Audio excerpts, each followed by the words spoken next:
स्वागत। आज हम डॉक्टर जोसेफ मर्फी की एक बहुत ही प्रभावशाली किताब the power of your subconscious mind के कुछ अहम हिस्सों पर बात करने वाले हैं। ये वो किताब है जिसने सच में लाखों लोगों की सोच बदली है।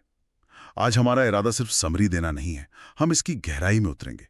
ये समझने की कोशिश करेंगे कि ये जो अवचेतन मन की शक्ति है जिसके बारे में मर्फी इतना लिखते हैं, वो असल में हमारी जिंदगी को, हमारी सेहत, रिश्तों, कामयाबी, इन सब को कैसे बनाती है। मर्फी की खास बात यह है कि वो जैसे विज्ञान, मनोविज्ञान और थोड़ी स्पिरिचुअलिटी भी, इनको मिलाकर एक प्रैक्टिकल सा रास्ता दिखाते हैं। उनका कहना है कि हमारे अंदर के विचार, हमारे गहरे विश्वास, चाहे हमें पता हो या ना हो, वो लगातार हमारी बाहरी दुनिया बना रहे हैं।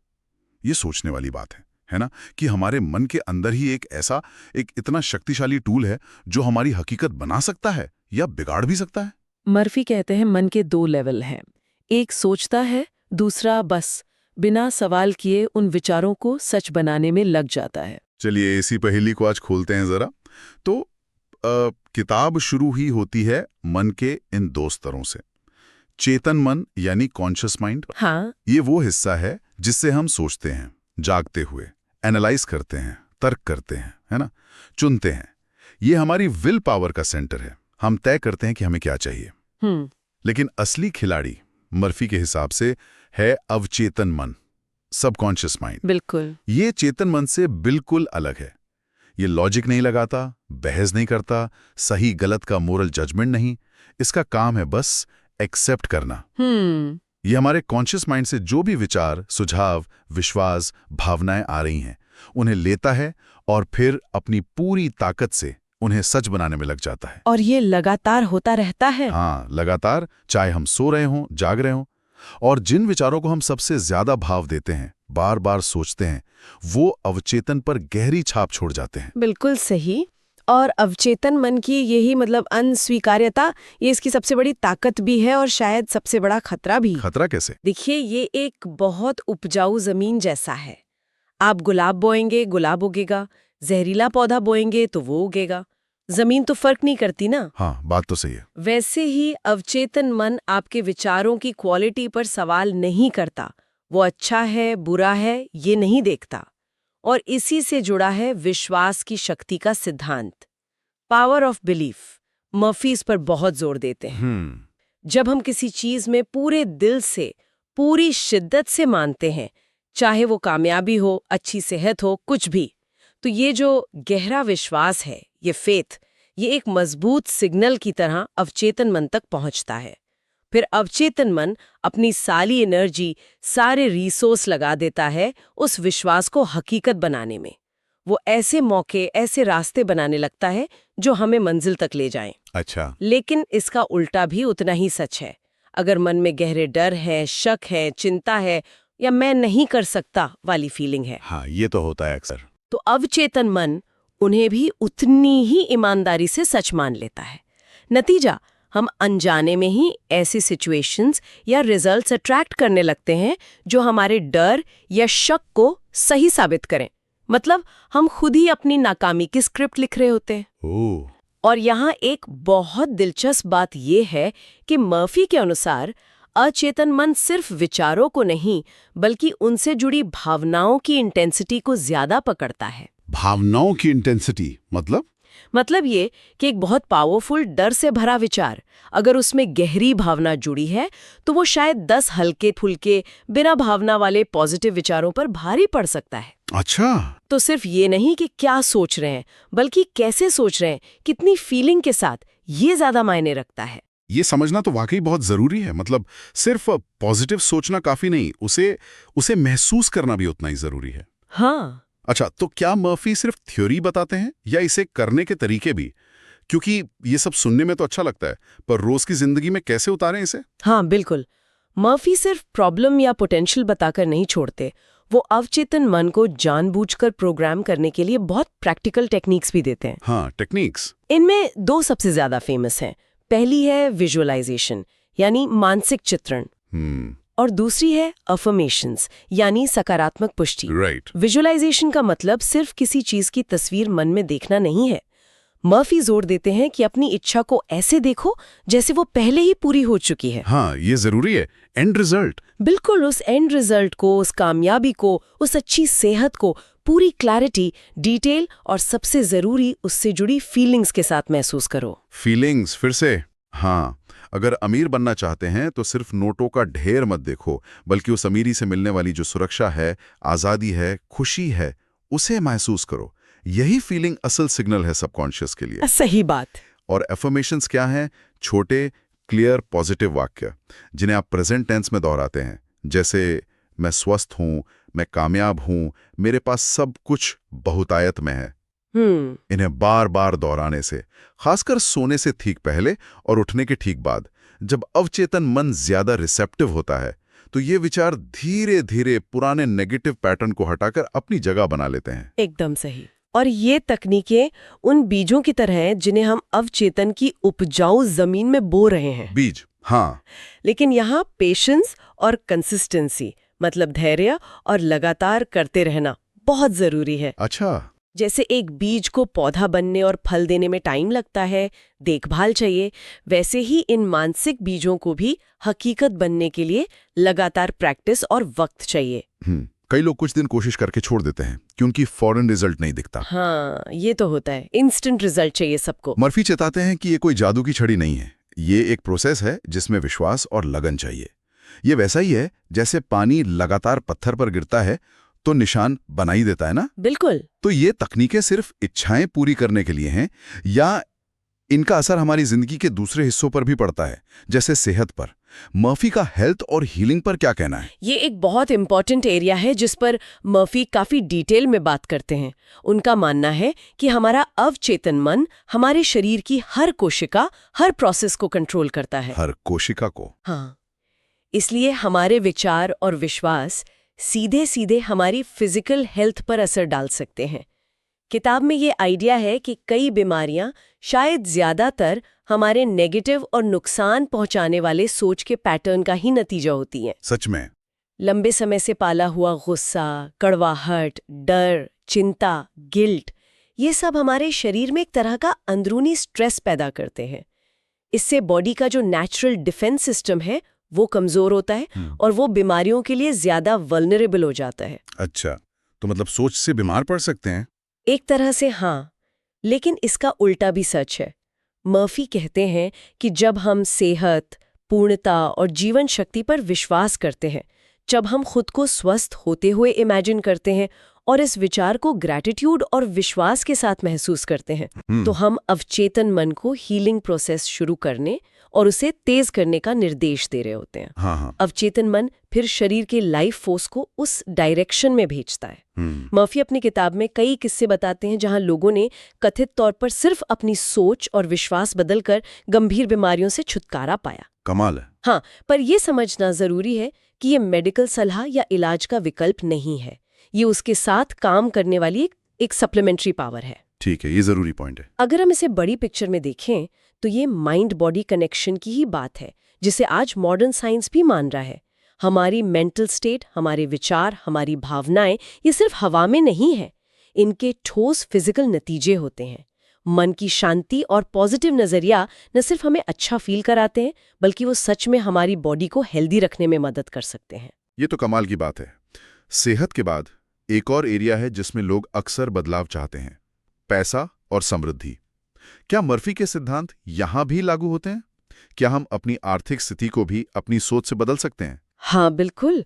मर्फी वेल्थ और प्रॉस्पेरिटी को भी काफी हद तक एक मेंटल स्टेट ही मानते हैं। Mental state? हाँ, वो कहते हैं कि कमी या अभाव की जो फीलिंग है वो अक्सर बाहरी हालात से ज्यादा हमारे अंदरूनी विश्वासों का नतीजा होती है। अगर कोई लगातार गरीबी, तंगी या मेरे पास कभी पूरा नहीं होगा जैसे विचारों में डूबा रहता है, तो उसका अवचेतन मन इन विचारों को एक कमांड की तरह लेता है और ऐसी परिस्थितियां बनाता है जहां उसे और ज्यादा कमी ही महसूस हो। वो मौकों को देख नहीं पाता या गलत फाइनेंशियल डिसीजन लेता है। तो मतलब सोच ही गरीबी ला रही है एक तरह से। इसके उलट मर्फी प्रॉस्पेरिटी कॉन्शियसनेस यानी समृद्धि चेतना डेवलप करने की सलाह देते हैं। समृद्धि चेतना?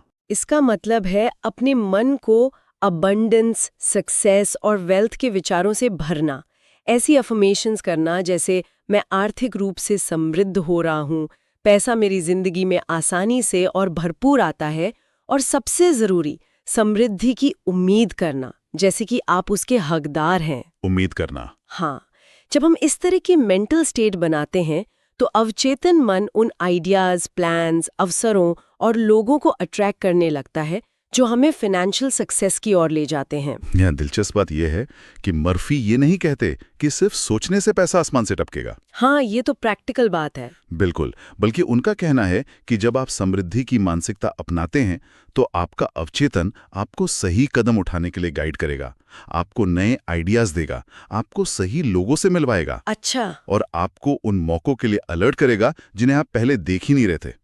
यह आपकी अंदर की दुनिया को बदलकर आपकी बाहर की दुनिया को बदलने का तरीका है। ये वैसा ही है जैसे अगर आप बागीचे में फल चाहते हैं तो बीज बोना होगा, खाद पानी देना होगा। सिर्फ फल के बारे में सोचने से नहीं होगा, पर सही मानसिकता आपको सही एक्शन लेने के लिए प्रेरित करेगी। सही है, मतलब हमारी बाहरी दुनिया काफी हद तक हमारे अंदरूनी मानसिक नक्शे का आईना है। ये आइडिया रिश्तों पर कैसे लागू होता है? क्या हम अपने रिश्ते भी अपनी सोच से बेहतर बना सकते हैं? निश्चित रूप से मर्फी का सिद्धांत रिश्तों पर भी उतना ही असरदार है।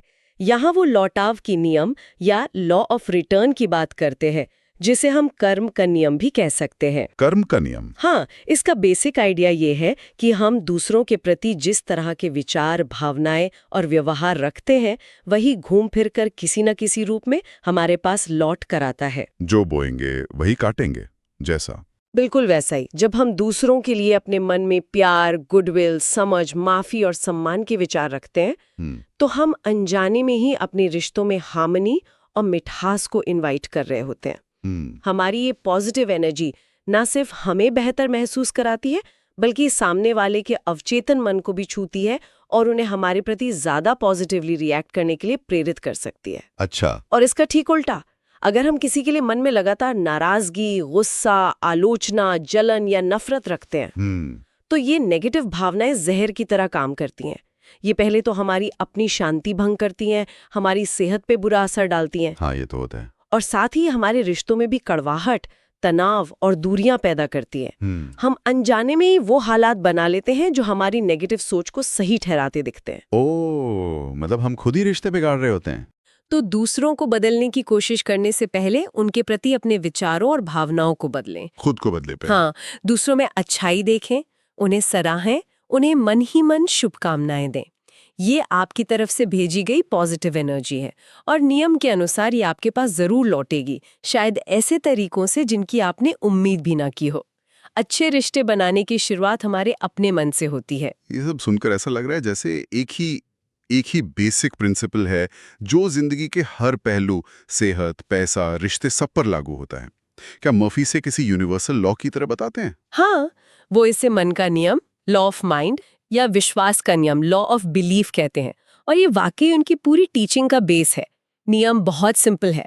आप जिस चीज पर सच में विश्वास करते हैं, जिसे आप अपने अवचेतन मन में उतार लेते हैं, वही आपकी हकीकत बन जाती है। सीधा सा नियम, बिल्कुल। और जैसा हमने पहले भी कहा, सबसे जरूरी बात यह है कि अवचेतन मन आपके विश्वासों पर सवाल नहीं करता। वो ये नहीं देखता कि आपका विश्वास लॉजिकल है या नहीं, अच्छा है या बुरा, फायदेमंद है या नुकसानदायक। वो बस एक वफादार नौकर की तरह काम करता है। चेतन मन से जो भी ऑर्डर मिला, विचारों, विश्वासों, भावनाओं के रूप में, वो उसे पूरा करने में लग जाता है। इसीलिए अपने विचारों का पहरेदार बनना इतना जरूरी है। एग्जैक्टली। हमें होशपूर्वक ये चुनना होगा कि हम अपने मन में किस तरह के विचारों को जगह देना चाहते हैं। क्या हम डर, चिंता, कमी, बीमारी के विचारों को पालेंगे, या फिर हम हिम्मत, खुशी, सेहत, समृद्धि और प्यार के विचारों पर फोकस करेंगे? मर्फी कहते हैं कि चॉइस पूरी तरह हमारी है और हमारे जीवन के अनुभव उसी चॉइस का रिजल्ट होंगे। हाँ, रचनात्मक, पॉजिटिव और जीवन देने वाले विचारों पर लगातार ध्यान देना ही बेहतर जिंदगी की चाबी है। बिल्कुल। तो अगर हम इस पूरी चर्चा का सार निकालें, जो मेन मैसेज है वो ये है कि हमारा अवचेतन मन एक अविश्वसनीय रूप से शक्तिशाली क्रिएटिव फोर्स है। ये हमारे अंदर का वो अनदेखा साथी है जो लगातार हमारी दुनिया बना रहा है, हमारे विचारों और विश्वासों के बेस पर। और इस शक्ति को सही दिशा देने के लिए जैसा हमने देखा, 2 चीजें सबसे जरूरी हैं। पहला है विश्वास या आस्था, फेथ, फेथ। और दूसरा है भावना, इमोशन। सिर्फ मशीन की तरह कुछ वाक्य दोहराना या तस्वीर देखना शायद उतना असरदार न हो जब तक कि उसमें गहरा विश्वास और उससे जुड़ी पॉजिटिव भावनाएं ना हो। खुशी, आभार, उम्मीद, शांति, ये वो भावनाएं हैं जो अवचेतन मन को सबसे शक्तिशाली संदेश भेजती हैं। यही वो फ्यूल है जो इस इंजन को चलाता है। फ्यूल, सही कहा। मर्फी का जो फाइनल निष्कर्ष है वो बहुत पावरफुल है। अपने विचार बदलें और आप अपनी नियति बदल देंगे। Change your thoughts and you change your destiny. सुनने में सिंपल लगता है, पर है बहुत गहरा। बिल्कुल। इसका मतलब क्या है? इसका सीधा सा मतलब है कि हम अपनी बाहरी परिस्थितियों के या अपनी किस्मत के बस गुलाम नहीं हैं। हमारे अंदर ही वो शक्ति है जिससे हम अपनी जिंदगी की दिशा बदल सकते हैं, अपनी हकीकत को फिर से लिख सकते हैं। जरूरत बस इस शक्ति को समझने, इस पर विश्वास करने और इसका सही, पॉजिटिव और क्रिएटिव तरीके से इस्तेमाल करना सीखने की है। ये शक्ति जन्म से ही हम सबके पास है। तो संक्षिप्त में कहें तो डॉक्टर मर्फी की किताब के उन हिस्सों से हमने समझा कि हमारे अंदर एक जबरदस्त क्रिएटिव पावर सोई हुई है, हमारा अवचेतन मन। हमने देखा कि कैसे हमारे गहरे विश्वास हमारी हकीकत बनाते हैं और कैसे विजुअलाइजेशन और अफर्मेशंस जैसी तकनीकें हमें शक्ति को सही दिशा देने में मदद कर सकती हैं, चाहे वो सेहत हो, पैसा हो या रिश्ता। हाँ, जीवन के हर पहलू में। मुख्य बात यही है कि हम अपने मन के काम करने के तरीके को समझकर, अपने विचारों के प्रति जागरूक होकर और उन्हें सोच समझकर चुनकर अपनी जिंदगी में सार्थक बदलाव ला सकते हैं। शक्ति बाहर नहीं, हमारे अंदर ही है। ये सब जानने के बाद एक विचार मन में आता है। अगर ये सच है कि हमारे जो मुख्य बार बार आने वाले विचार हैं वही हमारी रियलिटी बना रहे हैं, तो सबसे पहला और शायद सबसे मुश्किल कदम ये हो सकता है कि हम उन विचारों को पहचाने तो सही। हम आज से ही, इस पल से ही अपने उन आदतन गहरे बैठे विचार पैटर्न को कैसे देखना और समझना शुरू कर सकते हैं जो शायद अनजाने में हमें पीछे खींच रहे हों या हमारी मनचाही हकीकत बनने से रोक रहे हों। उन पर रोशनी कैसे डालें? वाकई ये आत्मचिंतन का एक बहुत अहम सवाल है। इस गहरी और जानकारी भरी चर्चा के लिए और डॉक्टर मर्फी के विचारों से मिली इस रोशनी के लिए बहुत धन्यवाद। उम्मीद है ये बातचीत हम सभी को अपने मन की इस अद्भुत शक्ति को पहचानने और उसका बेहतर इस्तेमाल करने के लिए प्रेरित करेगी। याद रखें, बदलाव की चाबी हमारे अपने विचारों में ही छिपी है।